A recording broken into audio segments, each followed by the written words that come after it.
Alain Juppé habite depuis 5 ans dans un hôtel particulier du XVIIe siècle qui fait partie du domaine privé de la ville de Paris. Son loyer hors charge s'élève à 13 061 francs pour une surface de 181 mètres carrés. Le Premier ministre se défend de bénéficier d'un loyer de complaisance, même s'il admet implicitement que les prix du marché libre sont un peu supérieurs. Information que nous ont confirmé plusieurs agents immobiliers de Saint-Germain-des-Prés. Ça vaudrait exactement entre 25 et 30 000 par mois, parce qu'il a une terrasse, ça il n'en parle pas. Hein.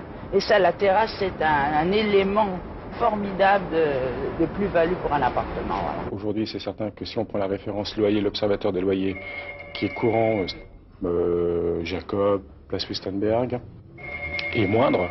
Aujourd'hui, on va plutôt tourner dans les 110, 120 francs du mètre carré. Alain Juppé paie 72 francs au mètre carré. Et pour mieux montrer que c'est un loyer normal, il a produit hier la lettre d'un propriétaire du voisinage qui loue un grand appartement à 50 francs seulement le mètre carré. À Paris, les différences de loyer sont bien réelles. Elles s'expliquent par le statut, la qualité et surtout l'ancienneté du logement. D'après nos dernières observations, donc qui datent de janvier 95, le loyer moyen dans le 6e, bon, tout dépend de quoi on parle.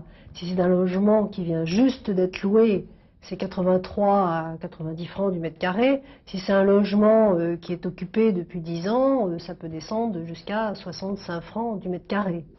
Compte tenu de son emplacement et des travaux réalisés à l'intérieur, le loyer fixé à Alain Juppé par la ville de Paris, son propriétaire, reste très modéré.